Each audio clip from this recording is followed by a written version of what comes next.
Hi everybody, it's Andy Shepherd and we're reading The Boy Who Grew Dragons, and today's story we're going to share with another little cuddly dragon, and I think she's absolutely beautiful because she's a lovely green colour, so she can camouflage really well in amongst the dragon fruit tree. There we go. You can sit there, maybe she'll sit there the whole time I read the story. Do you think I can balance her? Let's have a go. Chapter 21, The Long Wait.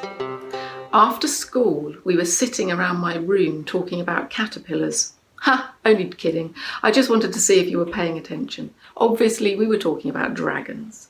Kat was poring over pages of the library books, while Ted and Kai were feeding Flicker runner beans and laughing as he let out smoky hiccups.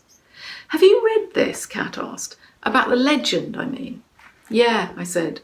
But it's horrid. What's horrid? Asked Ted. Flicker's exploding poo. Yeah, I know, I had on my forehead, remember? No, this legend. What it says about how when a dragon breathed out its last fire, it had also breathed out a dragon fruit. But there were warriors who would seek out and slay the dragons so they could present the precious fruit to the emperor as a treasure.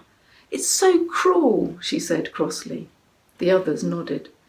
Dragons always get a raw deal in stories, I said. There's always some stupid knight stomping off to flush out a dragon somewhere who was probably just minding his own business anyway. Ever since my granddad had read The Reluctant Dragon to me, we'd never liked pumped-up heroes looking for glory. We'd both sided with the dragon.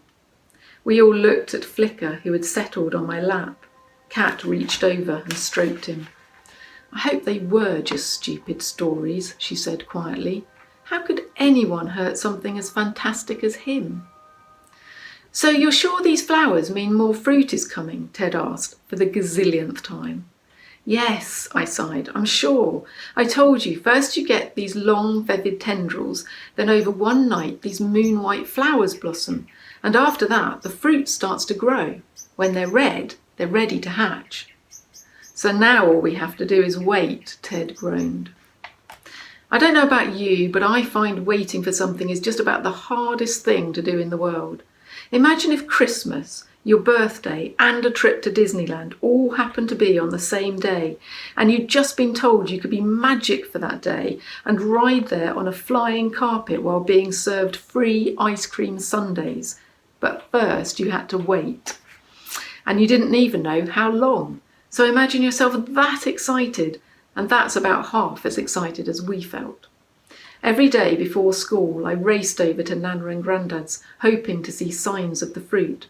And as I got into class, 3 eager faces waited for me. Every time I shook my head, it felt like I'd just told them someone had gone back in time and uninvented TV. And they weren't the only ones who were disappointed. I could tell Grandad was too.